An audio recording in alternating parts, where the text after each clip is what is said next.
I was 16 going on 17. And I remember having a huge crush on her. It's like I everybody still does. do. I know, I still do. Who am I kidding?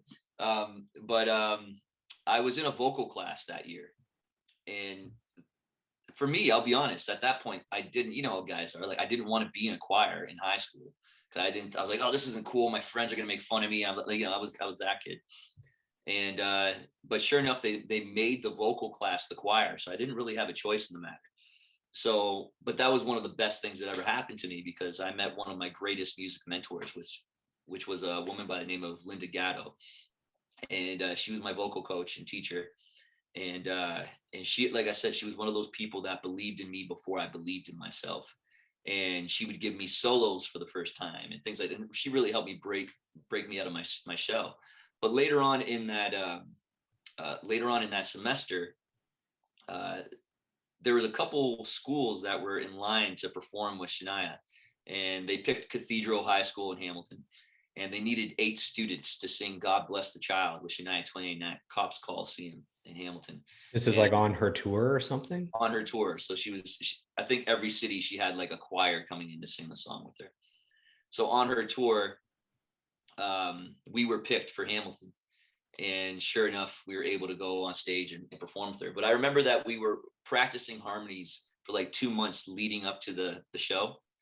And then when we got there and we worked with the MD and the band, apparently we were practicing the wrong harmonies the whole time. Oh So wow. the day of the concert, we all had to learn different harmonies that actual day. And I Please tell me remember, it worked out. Please tell me it all went well. yeah, it worked out because she had such a smoking band that they were covering a lot of ground, and we did enough to sort of like make it sound great, but they definitely helped us along the way for sure. Not to make us sound terrible, but I remember the feeling clear as day. And this is there's certain pivot moments that you have in life, and this was definitely one of them for me, where walking on stage when they say, okay, they're ready for you, and you're walking through the hallway getting ready to hop on stage, and there's like 18,000 people there. My heart, I could literally see pumping out of my chest. I was that nervous. I was just terrified. And hopped on stage, and we got to perform, and I remember just hearing the roar of the crowd and just that feeling, and remember kind of pretending that every cheer was for me at that moment. I kind of manifested the moment of like that cheer was for me, right? And I remember walking up that stage, and it was like it was my mission after that to feel that feeling again, because it was the greatest high you could ever feel. So that was huge for me to be able to experience that.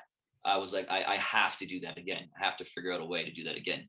Now, a funny story is the same day she would do these contests where they would have like everyone would do a solo song, and whoever won the solo song got to sing a duet with Shania on stage. So the girl that won that day that was on stage, her name was Victoria Bolin, and she ended up singing a little solo with Shania that day, and then I did the choir. Fast forward 11 years later, I end up joining a band called Apollo's Crown, the band I was with in Nashville, and Victoria Bolin was my bandmate. So Wow. here we are talking, and I think she brought up that she sang with Shania Twain, and I brought up that I sang with her too, and we realized that we were both on stage the exact same night. And then sure enough, a decade later, we're in the band together. Like, just I don't know what that means, but there That's is some pretty stars cool. aligning there. Yeah.